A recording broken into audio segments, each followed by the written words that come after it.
Hello and welcome to AFcast. I am here with my friend Bryce A, and we are Hi. going to be talking about how lore helps games. So before we get into the question of how does lore in video games help a game series, first let's talk a little bit about lore itself before we get into the question. So Bryce A, the definition. Lore is a body of traditions and knowledge on a subject or held by a particular group, typically passed from person to person by word of mouth. So, yeah. So basically, I mean that is the definition of lore. And more like, I guess, more specifically, lore is essentially like just extra stuff that you can find out about a certain subject. In this case, video games. That's not told when you're actually playing the game itself. Yeah. So so it's supposed to just be helpful to understand a game, and so that's kind of what we're going to go a little bit into today. So kind of a recent game that has come out. I'm trying to get into familiarities right now, but a recent game that has come out that has a heavy amount of lore that came out recently was Anthem. Now you don't necessarily need to know the lore for in order to understand Anthem, but it's definitely important because it's kind of hard to understand like exactly what's going on, which is a bit more annoying, but we'll talk about that later as well. Again, and then there's a game coming out soon that has a heavy amounts of lore, which is Halo Infinite. The entire game series has, and just it probably has the biggest lore out of any video game that has been made, honestly. Just Because Halo itself, not even yeah, I'm not talking about Halo Infinite. I'm just talking about like Halo the as a series, franchise. as a franchise. Yes. Well, no, series. Probably right. Um, Who cares? but uh, but yeah, it's just it's there's literally a website where people or that work at 343 Industries, which is the people who make Halo, put lore onto that website. People make books about it. 343 hires people to make books about it. 343 will also go through a bunch of like fan made stuff, and they will actually label some of that stuff as lore, which is kind of cool. I think that's actually one of the main reasons why Halo is so popular with the stories and stuff. Is because of the fan base and all that and the lore. Yeah, the fan base is very big. There's so many people who have expanded Halo themselves. It's awesome. And yeah, it really adds a really good just feel to it, honestly, to know that there are fans that have contributed to such a good series, in my opinion. So lore is also mainly for like story games, but there's a lot of series like Black Ops, like Call of Duty Black Ops. So this goes for Black Ops 1 through 4. Call of Duty itself, actually, the Modern Warfare series has a lot of lore as well. Yeah, I'm just using Black Ops as specific. Like any of the like, if you go through the first like 4 Call of Duties, then there's also Call of Duty Modern Warfare. There's Call of Duty Advanced Warfare. I'm pretty sure the all the Warfare ones are actually linked in lore. I could be wrong on that because I haven't looked in much lore for Call of Duty. But then Black Ops has a lot of lore behind it as well. I mean, it doesn't have like a significant amount like Halo does, but it's enough to actually make you more interested in the universe, and that's kind of the whole point of lore, or at least what it's become now. So every game, in my opinion, has at least a little bit of lore, and this comes from either the developers that have said stuff outside of the game that is still true to the game, um, or something has been made accepted or canon, like that has been made canon to a series.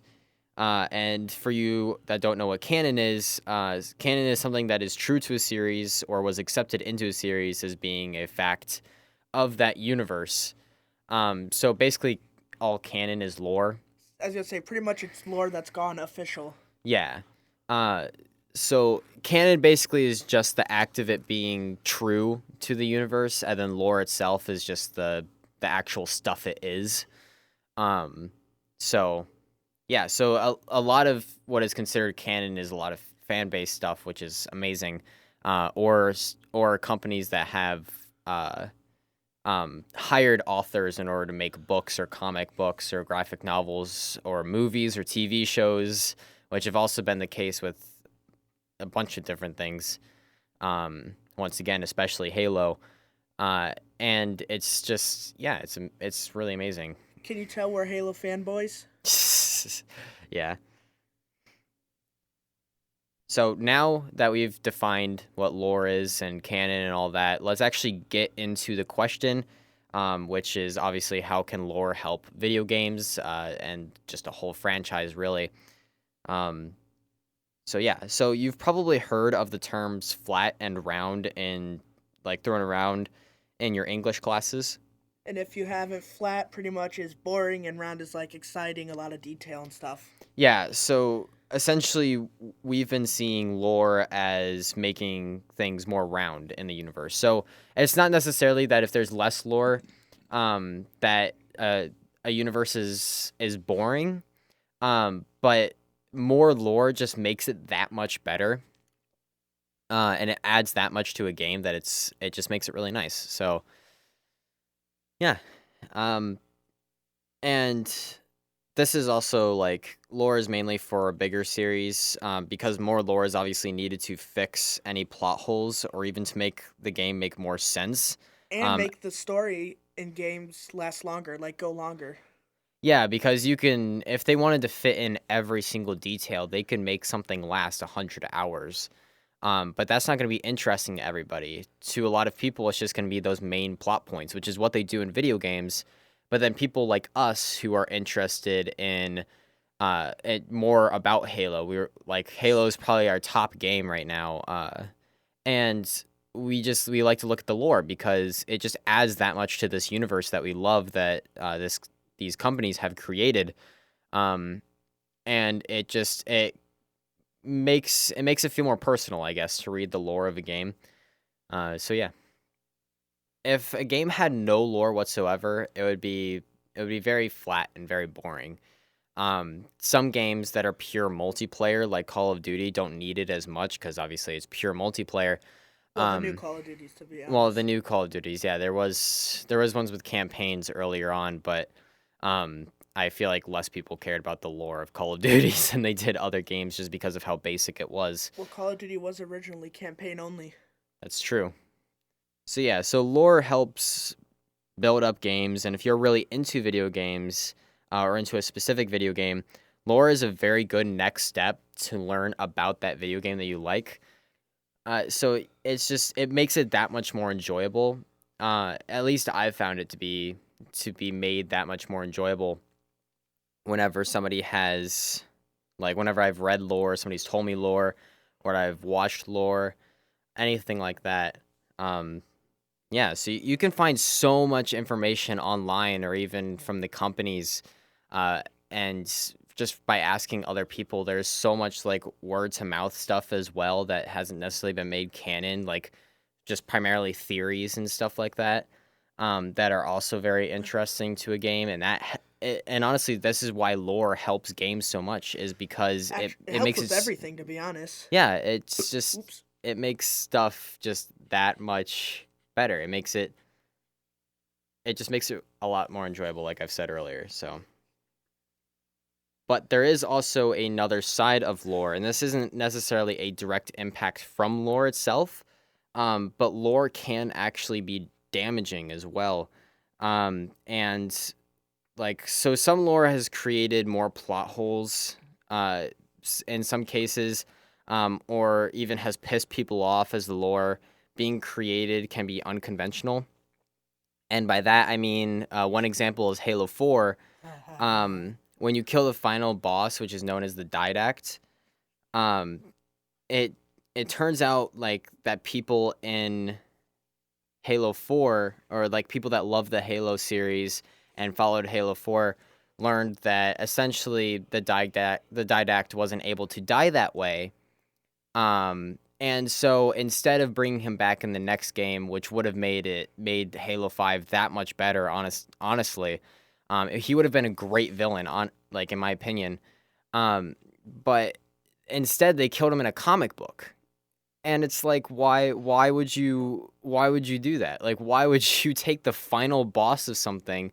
Like, there's some lore where they take the final boss of a game and they make it before that happens, or they make it even that they come back to life, and then they also explain that in the video game, or they show that in the video game as well. But no, they completely just disregarded it. So anybody who doesn't read the lore of Halo doesn't know that the Didact didn't actually die in that moment in Halo 4 at the end. Instead, he was still alive, and then Master Chief killed him later in a comic book, which is so dumb. As in comic book, because this is something I haven't heard. Do you mean like in the game he killed them in a comic book, or like in a physical comic book? Oh no, in a physical comic book in the real world. Oh, I thought he like put him into a comic book. No, he did not put him into a comic book. That would be hilarious, though. It would have made it even worse than the fact that he killed him in a comic book, That would be rather perfect than lore. rather than with the comic book. But I'm sorry. that would be great. I want to see that now. Come on, 343, you can do this. Come on, pull it up. Or lore. Come on, fan base. Yep. But yeah, it's just, oh my gosh, you can't get past this now. I can just imagine Master Chief just like banging him on the head with a comic book. Well, one thing about that actually is that the Didact even almost killed Master Chief. Like, and it's like, so something. Whoa. It wasn't even like it was a hit and run thing. It was like something actually very, very significant happened, and it's just like, nope, we're doing a comic book. Not killed by a comic book. We're doing it in a comic book. Oh my god. But yeah, so another way that lore can be damaging is when a story of a game. This isn't a direct impact from lore, but this is kind of a result of something else, which I'll explain after this. But like another way lore can be damaging is when a story of a game doesn't make any sense unless you've actually read the lore of that game. And this goes for the recent game Anthem. It does make a little bit of sense. It makes enough sense where you can understand the story. But at the same time, there is so many things that are missing that I feel like a lot of people don't even realize. Because once you understand all that lore and stuff, it makes it really good. And a lot of it you actually have to grind the game in order to understand by a lot, which is also kind of annoying. But this also goes for Halo 4, because there was so much about Halo 4 where you could get a baseline understanding of what's going on. But honestly, I feel like Halo 4 had the same amount of information when it comes to lore and the actual game itself, like just around the Halo 4 time, that it could have made up for like at least 2 other Halo games in the series. And that to me is insane because it still only gave the same amount of information as the other games, which means that there is so much that you missed out on, and it didn't make the game as fun for me. But then when I read the lore, everything made so much more sense. And I actually didn't know certain things were happening in Halo 4 until I read the lore of it. And it just like none of it made any sense until I just knew exactly what was happening. And you should know exactly what is happening as it's happening. You shouldn't have to go and read it somewhere in order to understand. So that's my 2 cents.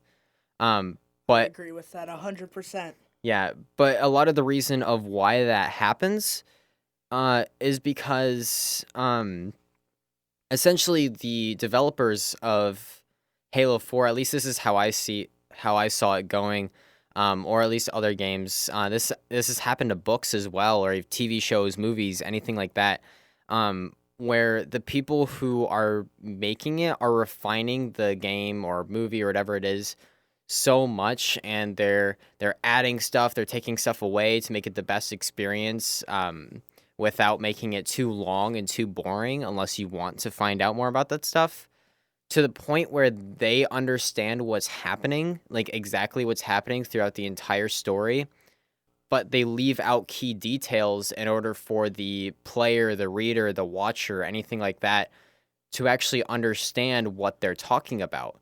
So when the person watches this stuff or plays this stuff or reads this stuff, they understand exactly what's happening because they already have prior knowledge of making it, and they already know prior knowledge of the story and the lore behind it. That's how I feel about the Metro game series with the comic books. Really? What do you mean? About like how like it makes them go in, and if they read the books, it makes them go to the games knowing a lot because the games are full on based off the comic or the book series. Yeah, Metro Exodus is kind of confusing with that as well. That too. It makes sense, but like At the same time, it doesn't. Yeah, because they reference stuff in the game. They reference stuff in the game that isn't in the game. Like they referenced a previous game, as well, and I feel like that's another problem with games is there's Metro Exodus did a really good job of this, obviously, except for just they just said stuff about a previous game every now and then that just I didn't really understand, but I can understand from context, and that's really good. As long as you understand it from context, you should be fine unless that's the entire game. As soon as that becomes the entire game, that's when it becomes bad. Because it's just like if like Uncharted series as well. You can play every single Uncharted game without playing the other ones and understand exactly what's happening. And that's what makes a good game. That's really what makes a good game, because if you were to play Uncharted 2 without playing Uncharted 1, you'd still understand what's happening. It's just that when you play Uncharted 1 as well, and then that goes for the entire series up to the Lost Legacy, it's just that it becomes that much better when you've played a previous game or you've known of previous lore, and stuff like that. And even when you learn new lore, just everything, it just all starts stacking on top of each other. It's really hard to go wrong with lore, but there's a point where it affects the person that doesn't read the lore. And that's the part that it becomes bad. That's the part where it becomes damaging. And that's why I recommend you read lore about some of your favorite games, because all of a sudden, those games will become so much more fun to play. Easily. Yeah, easily. It's actually kind of, and I'd even recommend this past video games.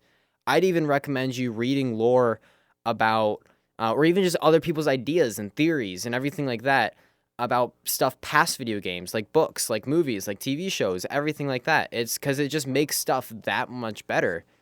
And especially if it's canon, because if it's not canon, then it's a little bit less satisfying.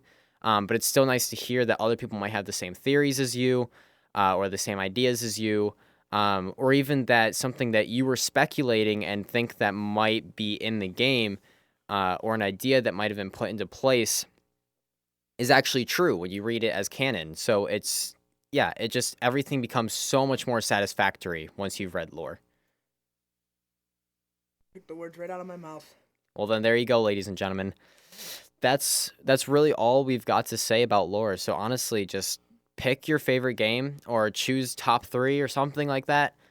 Look up lore, because like even stuff like League of Legends has lore behind it. Almost every game. Yeah, every game has lore. Even games that don't have campaigns or anything almost always have lore. And even then, like games like Rainbow Six Siege, they'll have a biography for each character in the game. That's like Black Ops 4. They got rid of the full-on campaign, but they're still still have a background. Yeah, exactly. So even reading like your favorite character's background or something will make them that much more fun to play. And yeah, so that's really it. That's really all we've got to say. So just check out lore. Check out your favorite person. Check out your favorite game. Check out your favorite book. Anything. Just look up the lore, and it'll become that much better. But besides that, make sure you check out our Instagram and Twitter, also our Discord and our website. Check out DJ Augie on SoundCloud, the intro and outro music. That's me. the intro and outro music that you will hear in this podcast is by him, actually. Yeah. DJ Augie, that you can find on SoundCloud. But besides all that, game on. Game on!